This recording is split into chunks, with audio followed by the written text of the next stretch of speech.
Hey everyone, Amari Records here, and today we're going to be doing a 2020 albums bracket. We're going to determine what's the best album released so far of this decade.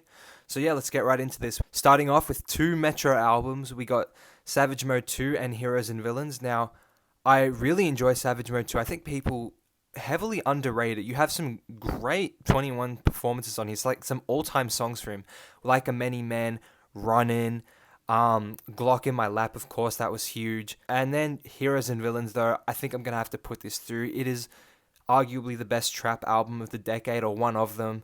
You have Feel the Fire, which is such an underrated track, and that takeoff verse, which is incredible, with him going through the alphabet, that Rocky performance too.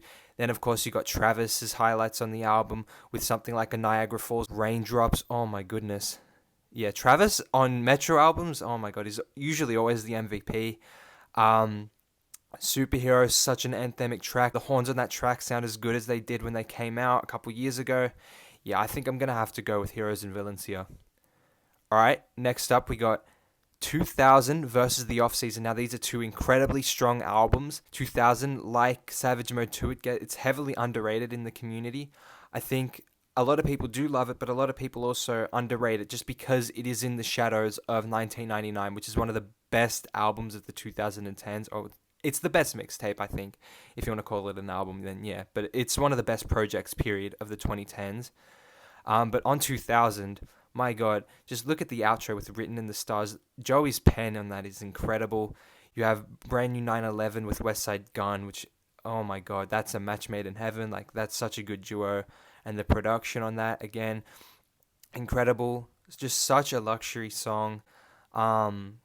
Show Me as well. That again, like the production on this album is slept on, but Show Me, just Joey's performances throughout, the introspection on something like a Survivor's Guilt, like that writing is what we come to expect from Joey.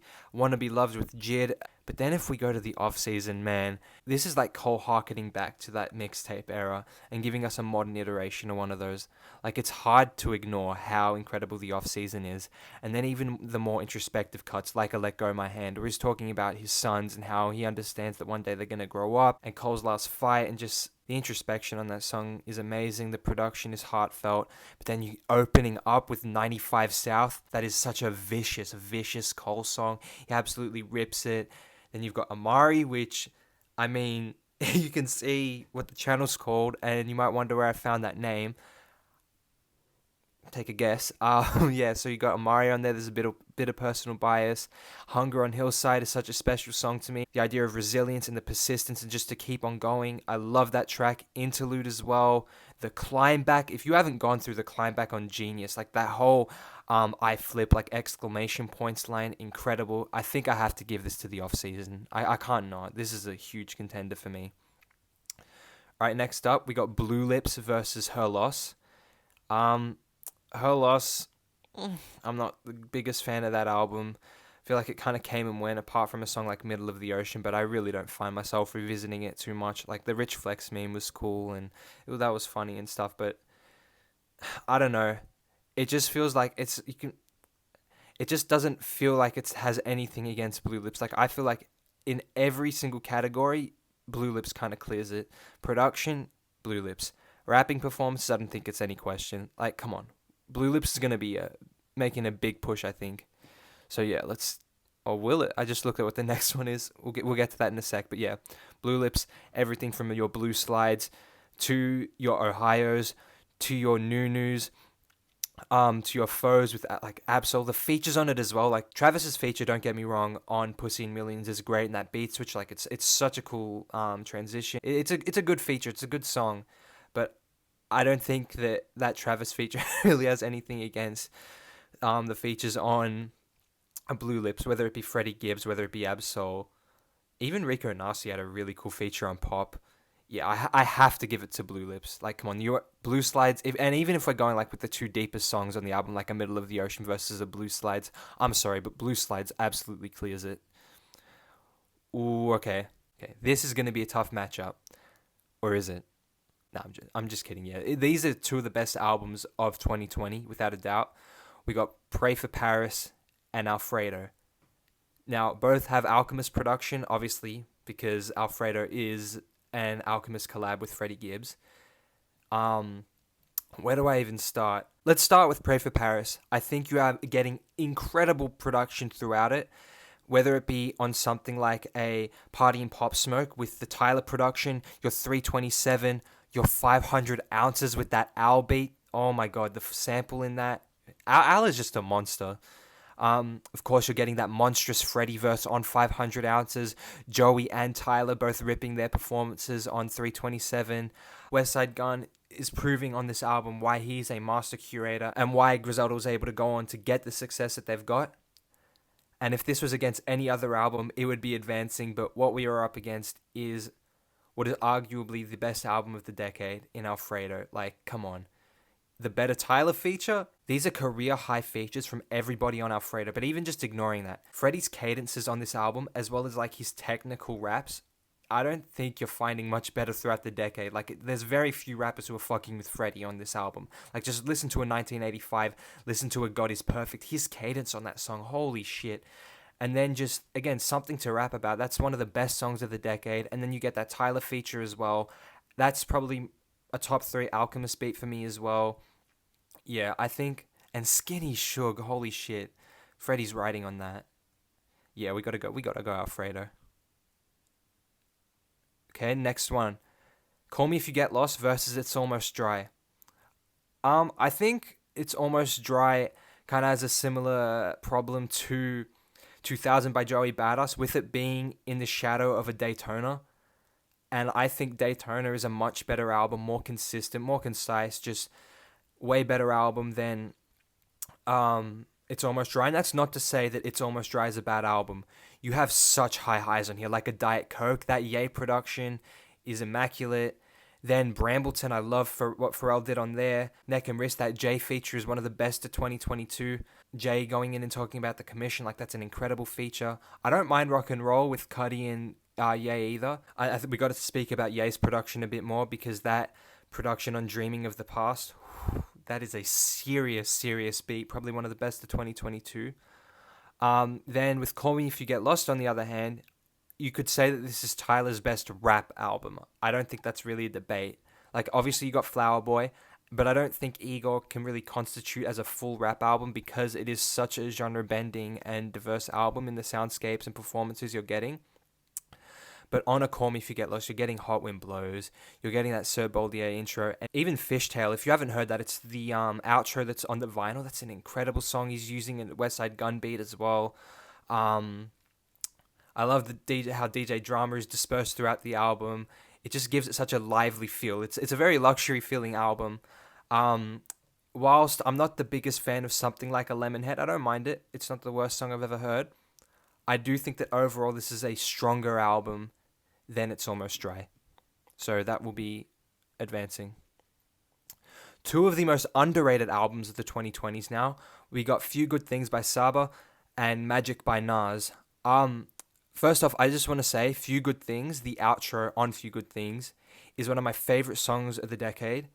That Black Thought feature is beautiful. Saba's performances throughout it are beautiful. It's just such a heartfelt album from beginning to end. Something like a free sample, something like a 2012 where he's just talking about this girl and how they'd listen to Kendrick together. It's just such a, again, it's a beautiful, beautiful album. And if this wasn't up against Magic, which is one of my favorite albums of the 2020s. I know I'm saying that about a lot of these, because a lot of these are my favorite albums of the 2020s. But Magic by Nas, man, is that a special album. Hit's production throughout it, Hit Boy's production, that is. Wave Gods is one of the best Nas songs of all time. His rapping on something like a Meet Joe Black, something like an Ugly, where Nas is talking about New York and the stuff going on there. Speechless is an intro. That's such a cold intro. This album is what made people realize how dangerous this Nas era was, because he hadn't missed, and it was like every album like till this point was just getting better and better. Magic just like really drove in how much of a dangerous duo him and Hit Boy were. I think Magic has to go forward. Alright, the Melodic Blue versus Donda. This isn't the hardest matchup. I just want to say this. I think the highs on Donda are insanely high. Whether that be obviously A Life of the Party with Andre 3000. Like, what a moving song. Like, Andre's verse on that, easily a top 5 feature of the decade. Ye's performances on this are very varied. I think depending on what song you're looking at, he's got some great performances throughout it. Like, I think him on Off the Grid is pretty funny. He had a really memorable performance on that. Jail, another highlight for me. Hearing him and Jay back together, that was a special moment. Jesus Lord, a 24. You do have your highs, but then you also have some real lows, like an okay on this album. Like, I don't know how Ye decided that was just fitting for the album. Junior's alright. But now let's talk about the Melodic Blue, which is a really solid debut from Keem. Obviously, Elephant in the Room, Family Ties, one of the biggest bangers of the decade so far. Kendrick's Return. You also get a more comedic side of Kendrick on Arrange Brothers, which I think is a pretty underrated song. Vent is just menacing the production on that. Very triumphant. And then I think some sleeper hits on this album are a Coco with Don Toliver. Like, that's such an addictive song. Boo Man. Yeah, I think I have to put the Melodic Blue over Donda. Alright, last matchup for this side of the bracket. Soul Sold Separately versus Utopia by Travis Scott. Oh, Sold Separately by Freddie Gibbs, just in case anyone wasn't sure. Freddie's been on a serious run this decade with the 2 albums he's put out. Soul Sold Separately, Space Rabbit, Freddie's cadences and rapping on that song is crazy. You get this sick collaboration between him, Anderson, and Raekwon on a Feel No Pain. I think Anderson's got a great hook on there and he kind of carries the song, where Freddie has a more minimal performance, but that doesn't matter because everybody does what they need to do in a short amount of time. Grandma Stove is such a touching outro. CIA, the Madlib collaboration with the Scarface feature. Like, how often are we seeing a Scarface feature? That's crazy to get that in the 2020s. It's such a solid album. Like, seriously, really slept on album. But Utopia was my album of the year last year. I have to put it over it. And here's why. Because like I've said in previous videos, this is Travis's best written album. The whole concept of Utopia just being wherever you are or wherever you want it to be is beautiful. You're getting career highs from Travis, like a My Eyes, like a Hyena. No question, Utopia advances. Alright, we're on to the next side of the bracket now. First matchup of the right side of the bracket, Melt My Eyes, See Your Future versus We Don't Trust You. Now, I don't think it's any question, writing-wise, Denzel kind of sweeps We Don't Trust You. But hey, let's take a look at this, because we're not going to deny the bangers that We Don't Trust You has. And obviously you have the hip-hop altering Like That, which no feature on Melt My Eyes is even coming close to Kendrick's on Like That.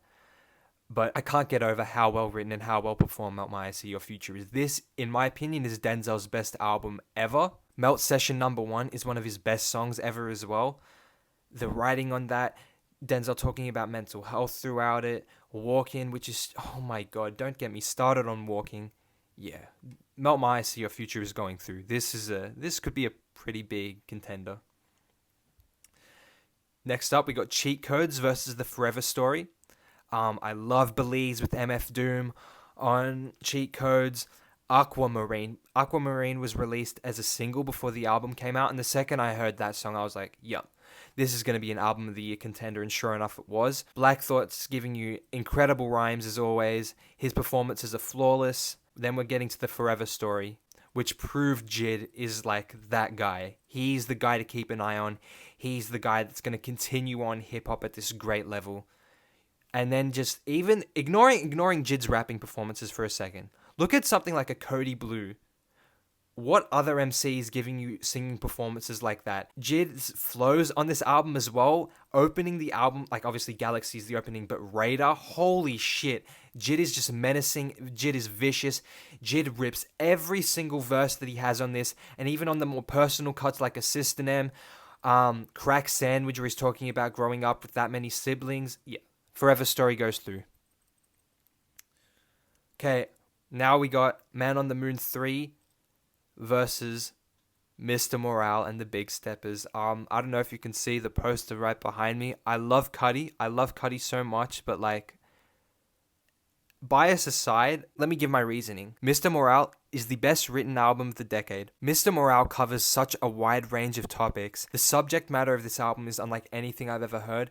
It is such a deep, profound, and personal album. The stuff Kendrick is talking about on something like an Auntie Diaries, on a Mother I Sober, like no other rapper is really going in that territory and doing it with such grace and care that you can't help but like tear up listening to those songs and feel what Kendrick was feeling when he was writing it. It's a beautiful, beautiful, but hard listen. But I mean hard in the good sense, because you really feel like you were in that therapy session with Kendrick. Kendrick is letting you in on these personal details of his life. He didn't have to do this. He's giving insight into stuff most rappers wouldn't dare touch and that would come out in the press, like on E or something. Like, come on, this is Kendrick's 444. Beautiful album. And Father Time, one of my favorite Kendrick songs ever.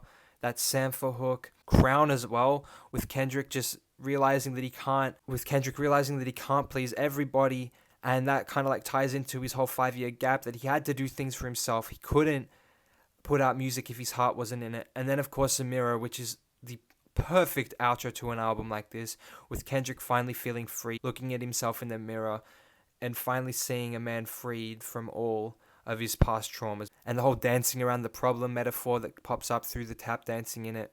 Oh my goodness. This is a 10 on 10 album. But like, hey, I love Man on the Moon 3. The Void is an amazing song from Cudi. Like, him putting that out 10 plus years into his career is incredible. The song with Pop Smoke and Skepta, that was cool to see Cudi go into like a drill bag. That was unexpected. The Pale Moonlight as well. Great rapping performances from Cudi. And if this wasn't up against Mr. Morale, it would have gone pretty far in this bracket. But it's up against Mr. Morale. So, yeah, I'm sorry, Cudi. All right. God Don't Make Mistakes versus Tana Talk 4. Now, let me just get the elephant out of the room away. Tana Talk 4 has the best feature of the decade, hands down, with Johnny P's Caddy. But just ignoring that, you're getting insane owl production throughout it on a super plug with Benny's performances. Oh my god. Like, that song is menacing. It's so chilling. The keys that come in through it. Oh my goodness. Then Buster Brick, Nick, Stove God Cooks kills his features on it. But then with God Don't Make Mistakes, you're getting these personal introspective songs from Conway, like a Stressed or a God Don't Make Mistakes. Like, hearing Conway in that type of bag was a surprise, but a welcome one. And Conway handles those types of songs perfectly, and you really feel the pain that he's enduring and the types of pressures that he's under on something like a Stressed.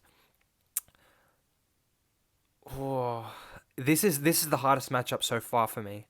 I'm just looking at it, and then with Tana Talk 4, you also get Weekend in Paris with Boldy James. Oh, listen, I love God Don't Make Mistakes, but I think I have to put Tana Talk 4 above it. That could be a hot take. Vinyl Days versus the Pink Tape, easiest matchup of the bracket. Vinyl Days without a doubt. Logic makes a 30-song album work.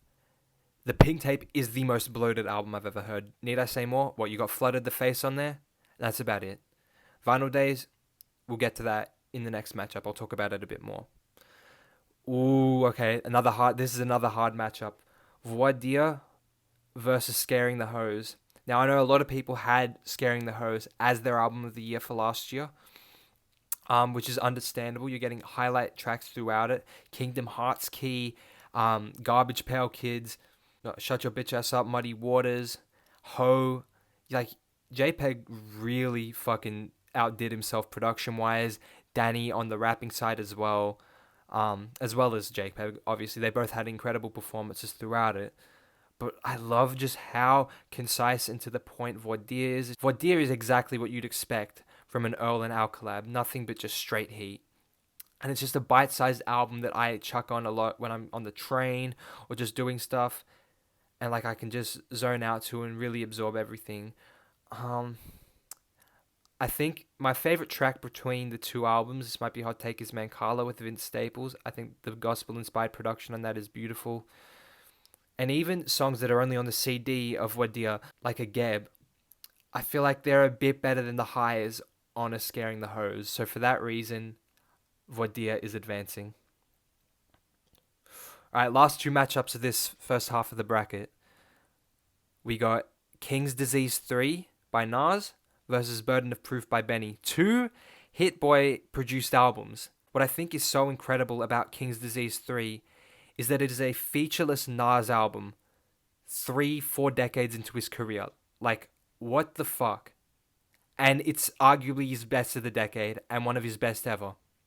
Ghetto Reporter is, other than, I mean, if you count Genesis as, Ghetto Reporter, you can't give me flack for this because Genesis is the opening on Illmatic, but Ghetto Reporter is Nas's best ever intro. Just that song encapsulates Nas's entire career. It just feels like a legendary song, and it perfectly encapsulates the era of Nas's career that he's in. Legit as well. Hits jazz-infused production throughout the album is insane, and you're getting like hints of trap in there on something like a WTF SMH. Then you're getting Beef, where Nas is rapping from the perspective of Fuse. That's such a creative concept, and to see Nas, arguably the greatest rapper of all time, still spitting at a caliber this far into his career, it's a sight to marvel. But I don't want to discredit Burden of Proof, because that intro as well, that title track, oh my god, Hit kills the production on this as well. Timeless with Wayne and Big Sean, I think both of them kill their verses, and you're getting the best main 3 Griselda member posse cut with a War Paint. Conway's feature on that is the best on the album. Hit's production sounds so triumphant. And Legend as well. Great outro. But I got to give it to King's Disease 3. And finally, we got Circles versus The Great Escape. Now, these are two pretty different albums. I love how Al's production perfectly complements Larry June's talk just about living the high life, and he's giving us advice on like doing our taxes or him buying candles and stuff. I think Wiz has a great feature on this album as well. Turkish Cotton is a perfect way to start it. Like, from the second that starts, you hear the production, you hear what Larry June is talking about. You know the type of experience you're about to get into. But I can't look past Circles. It's a heartbreaking album just because of the context surrounding it. But man, Mac knew what he was doing. Blue World is such a fun, uplifting song, even though the subject matter of it kind of isn't. Surf as well makes me cry every time I hear it. Same with something like A Good News. I can't look past it. I have to put it forward. Alright, let's go back over here now. Round 2. Heroes and Villains versus the Off-Season. Like I said, you got your real highs on a Heroes and Villains with your superheroes, with your Feel the Fires, with your Raindrops, but I can't get past Cole's rapping on this. This is one of Cole's best projects, period. He brought us back to that mixtape era, but with the perspective of a veteran rapper, which is insane to think about, that we're getting Cole sounding as hungry as he did on this, as he did on the warm-up or on the come-up. Again, the climb back, an interlude, Amari, one thing I want to talk about are the shorter cuts on this album, like an Applying Pressure and a Close and a Punch in the Clock. Like, Cole packs so much substance and so many great bars into under 2 minutes on all of those tracks. And Off-Season is advancing. Okay, Blue Lips versus Alfredo. I do think you're getting more variety on a Blue Lips, but Alfredo is a perfect album. Alfredo is perfect. Like, how anybody could listen to an Alfredo and not be blown away by it, don't talk to me. Like, come on, the chemistry between Al's production and Freddie's raps, it's impeccable. I love Blue Lips. It's probably my favorite album of the year so far for 2024, but I can't look past an Alfredo. Call Me If You Get Lost versus Magic. Oh, okay, this is going to be tough. Again, it's kind of similar to what I was saying about Blue Lips versus Alfredo. You're getting more variety of tracks on a Call Me If You Get Lost. Like a Sweet, I Thought You Wanted to Dance. Well, that's an insane song. Like, Tyler always kills those types of tracks. Those, like, multifaceted beat switch tracks. Like a Night Mama, Mr. Lonely as well. But we're talking about Call Me If You Get Lost now. But again, it's just... Magic is so perfectly curated, I can't look past it. And again, I think Nas is rapping better than Tyler, which, look, Tyler was rapping his ass off on that album as well, but I got to give it to Nas on this. Melodic Blue versus Utopia. I got to give it to Utopia. I think Travis's concept was better executed. I think Travis's rapping performances were better overall. Like a hyena, I like a thank God. The second half of My Eyes, Lost Forever as well with that owl beat switch. Look, I love the melodic blue, but I have to give it to Utopia on this. All right, next side. This might be the hardest matchup we get all day. I could literally go either way. You know what? I'm actually going to get a coin. I have no idea what I'm going with because you're getting a variety of styles and performances from each artist. Like with X Wing, you're getting Denzel going into like a Baby King bag, but then you're getting those melodic performances from JID on the Forever Story. I'm actually getting a coin. I'm getting a coin from my wallet. It's right here. Like we're doing a 10-cent coin.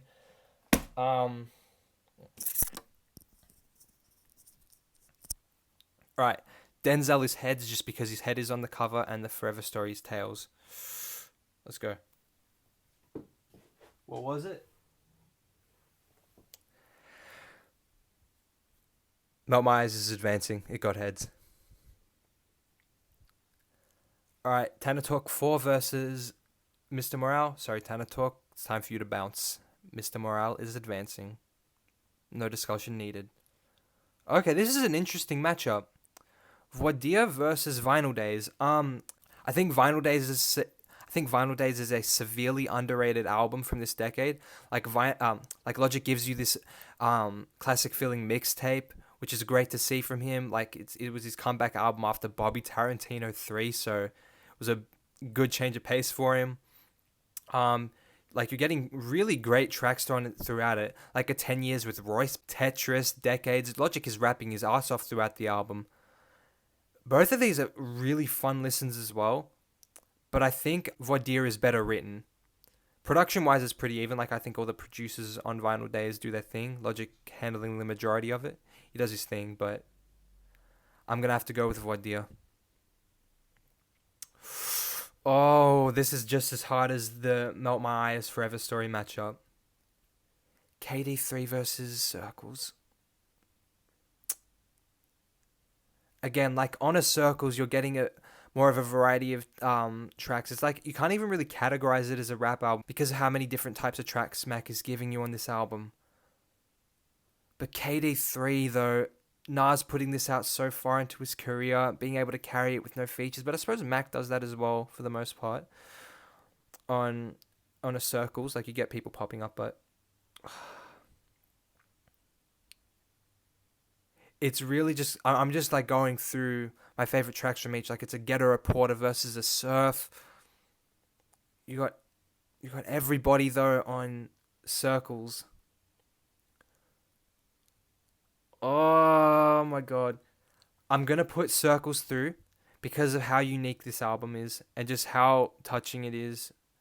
And I love Mac Miller so much. I love Nas as well. Like they're both some of my favorite artists.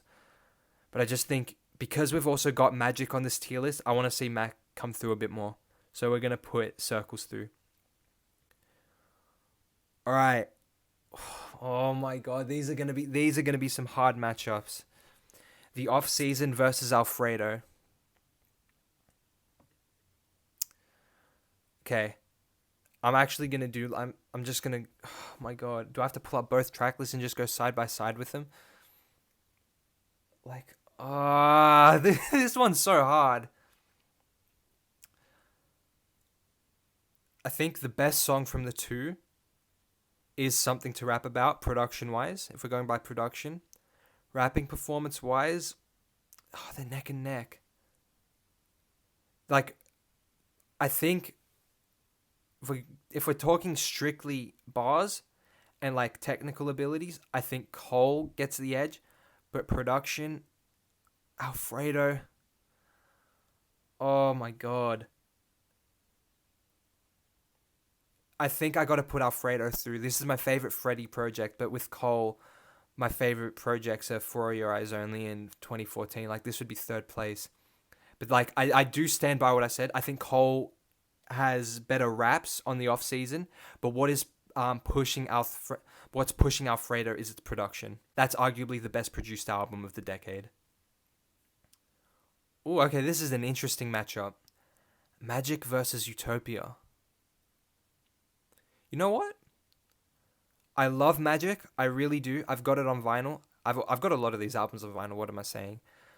I love Magic. I think that the best feature between the two albums, like we're just talking about the features now, I think Rocky's feature on Wave Gods is better than every feature on Utopia. That might be a hot take. That might be a hot take. Just because of how well executed Utopia was and him being able to have a track list that long, be all heat for the most part. Like, say what you will about Utopia Twins. The only song I'm not really big on Utopia is a K-pop. Oh, but yeah, true. K-pop kind of like weighs it down a bit. I know two people who are going to be very angry at that statement.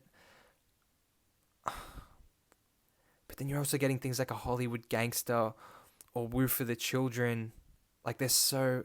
Nas is like... The stuff Nas is talking about on them. Nas is just giving you like... Magic is such a unique album, and same with KD3 from before. Like, you were getting these perspectives that only Nas is able to give you, being in the game for that long and being at this high level for 4 decades. Oh,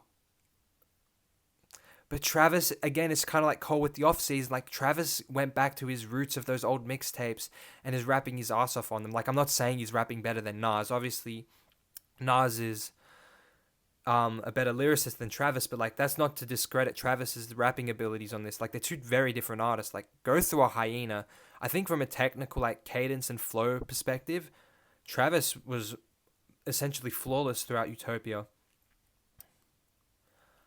Yeah, just for the variety of tracks you're getting on Utopia, I got to put it forward.